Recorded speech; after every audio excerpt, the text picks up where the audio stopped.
Saudara-saudari dan anak-anak yang terkasih dalam Kristus, dari Novisiat SVD Kuburuteng Manggarai Flores NTT, saya Pastor Freddy Hadin SVD menyampaikan ucapan selamat jumpa lagi lewat siraman rohani.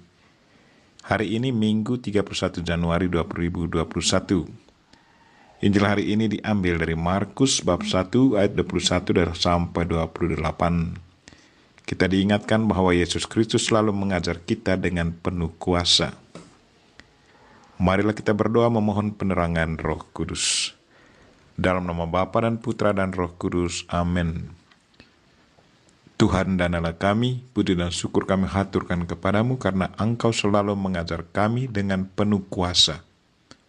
Tuhan kami mohon, bukalah hati dan pikiran kami, agar kami selalu siap menerima ajaran-Mu, hayati dan amalkan dalam hidup harian kami, sehingga di saat kami mengajarnya, dapat kami ajarkan dengan penuh keyakinan.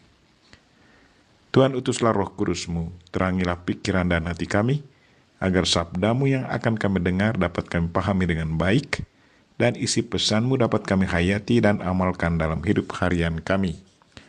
Doa ini kami sampaikan dengan perantaraan Kristus Tuhan kami. Amin. Tuhan sertamu dan sertamu juga. Inilah Injil Yesus Kristus menurut Markus bab 1 ayat 21 sampai 28.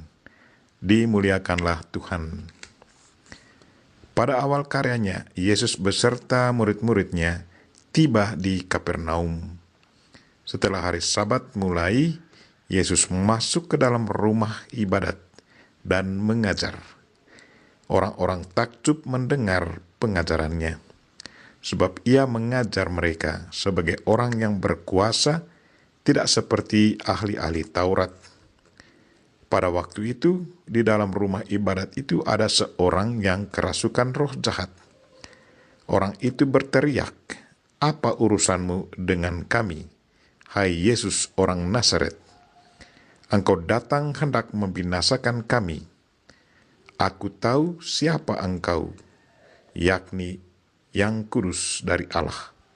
Tetapi Yesus menghardiknya, katanya, "Diam, keluarlah daripadanya." Roh jahat itu menggoncang-goncang orang itu, dan sambil menjerit dengan suara nyaring, ia keluar daripadanya. Mereka semua takjub, sehingga mereka memperbincangkannya. Katanya, "Apa ini? Suatu ajaran baru. Guru ini berkata-kata dengan kuasa. Roh-roh jahat pun ia perintah, dan mereka taat kepadanya." Lalu tersebarlah dengan cepat kabar tentang Yesus ke segala penjuru di seluruh daerah Galilea. Demikianlah Injil Tuhan. Terpujilah Kristus. Saudara-saudari dan anak-anak yang terkasih dalam Kristus, tema renungan kita hari ini ialah Yesus Kristus mengajar kita dengan penuh kuasa.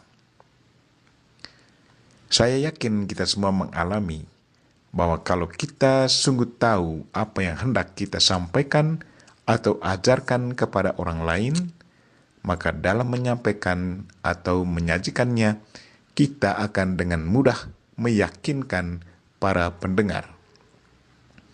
Contoh praktis, kalau kita menceritakan pengalaman pribadi kepada orang lain, apa yang sungguh kita rasakan akan dengan mudah kita sampaikan karena kita sendiri adalah narasumber dari apa yang kita sampaikan.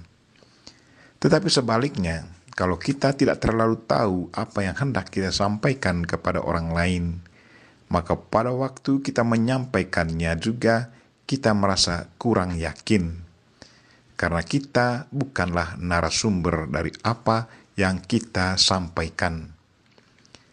Yesus Kristus dalam bacaan hari ini dikagumi oleh banyak orang karena dia mengajar dengan penuh kuasa. Dia tidak seperti ahli-ahli Taurat. Apa yang membuat penampilan Yesus Kristus berbeda dari ahli-ahli Taurat? Yesus Kristus mengajar dengan penuh kuasa karena dia adalah narasumber dari apa yang diajarkannya. Dia tahu baik apa yang diajarkannya. Waktu dia ngomong tentang kerajaan Allah misalnya, dia tahu sangat baik tentang hal itu karena dia sendiri adalah penghuninya.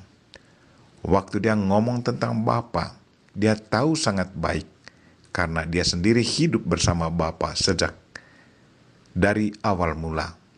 Dia sendiri sudah mengalami Allah.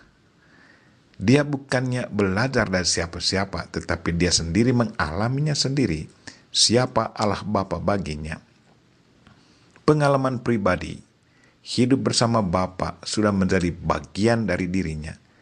Sementara ahli Taurat, mereka mengenal Allah dari ajaran agama dan lewat doa. Mereka bukanlah narasumber. Dengan demikian, penampilan mereka sangat berbeda dari Yesus Kristus sendiri. Mungkin ada yang bertanya, apakah kita manusia bisa mengajar dengan penuh kuasa? Jawabnya pasti bisa. Kalau kita sudah menjadi narasumber dari apa yang mau kita ajarkan. Orang yang dipenuhi Roh Kudus misalnya, mereka juga bisa mengajar dengan penuh kuasa. Karena di saat dia mengajar, dia dibimbing oleh Roh Kudus. Tuhan sendirilah yang berkata-kata lewat dia. Bukan dia lagi yang berkata-kata, tetapi Roh Kudus sendirilah yang berkata-kata lewat dia. Tuhan meminjam mulut pembicara untuk berbicara. Bagaimana hal itu mungkin terjadi? Hal itu sangat bergantung pada kedekatan dan relasi kita dengan Tuhan. Relasi pribadi dengan Tuhan akan sangat mempengaruhi gerak-gerik kita. Tubuh kita adalah bait Allah. Kalau kita selalu membiarkan Allah menguasai kita, maka kita pun akan menjadi sangat sensitif akan Tuhan. Marilah saudara-saudari dan anak-anak yang terkasih, kita berdoa semoga Tuhan selalu membuka hati dan pikiran kita, agar kita selalu siap menerima ajaran Tuhan, dan semoga ajarannya selalu kita hayati dan amalkan dalam hidup harian kita, sehingga di saat kita mengajarnya dengan penuh keyakinan. Kita memohon Bunda Maria untuk mendoakan kita. Amin. Marilah kita mohon berkat Tuhan. Tuhan sertamu dan sertamu juga. Semoga saudara sekalian dan mereka-mereka yang kita doakan pada hari ini, dan mereka-mereka yang meminta kita mendoakan mereka secara khusus, mereka-mereka yang sakit, dilindungi, dibimbing, dan diberkati oleh Allah yang Maha Kuasa, Bapa dan Putra dan Roh Kudus. Amin.